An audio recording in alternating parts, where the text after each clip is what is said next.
La presidenta Dina Boluarte anunció ayer, más allá de toda duda, su intención de quedarse en el cargo hasta el 2026. Boluarte confirmó lo que ya había dicho el premier Otárola en Europa, diciendo: el tema del adelanto de elecciones está cerrado, seguiremos trabajando hasta julio de 2026.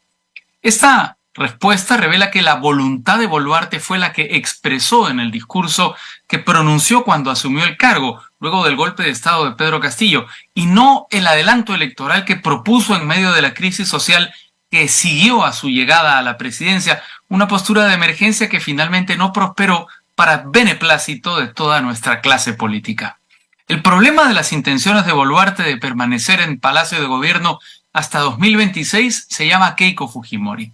Fujimori fue una de las principales promotoras del adelanto electoral y cuando anunció que no presentaría su postulación de ocurrir estas elecciones generales, pocos creyeron en su palabra, pues la promesa era muy similar a la que había hecho en 2016 cuando, en la campaña que perdió con Pedro Pablo Kuczynski, prometió que en las próximas elecciones, es decir, las del 2021, no competiría nadie con el apellido Fujimori.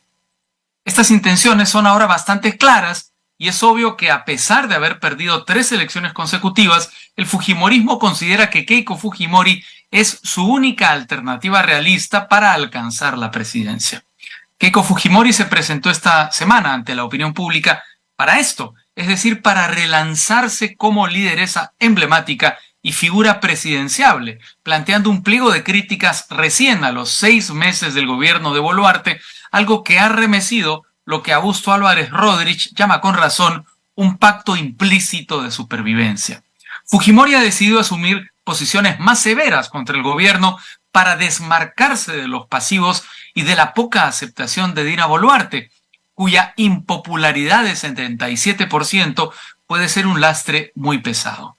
Las críticas al gobierno tuvieron nombres propios, merecieron una declaración de Boluarte, quien dijo que los ministros estaban en permanente evaluación y se saldaron con la caída de la ministra de Salud, Rosa Gutiérrez, cuya cabeza había pedido Fujimori a cargo de su pésima gestión de la epidemia del dengue. ¿Será suficiente para calmar al fujimorismo? ¿Qué pasará con los otros 3 ministros criticados por Keiko Fujimori en su conferencia de prensa? La ministra de Desarrollo Agrario y Riego, el ministro de Energía y Minas y el ministro del Interior. Esto dependerá del fujimorismo, que ahora mismo estará midiendo el efecto de su primer distanciamiento del gobierno, mientras, como dicen múltiples fuentes y versiones periodísticas, evalúa volver a empujar un adelanto de elecciones al 2024, un escenario que le vendría bien a Keiko Fujimori como plataforma para contrarrestar el inicio de sus juicios por el caso Odebrecht y que perfectamente podría terminar con ese julio de 2026 soñado por Dina Boluarte.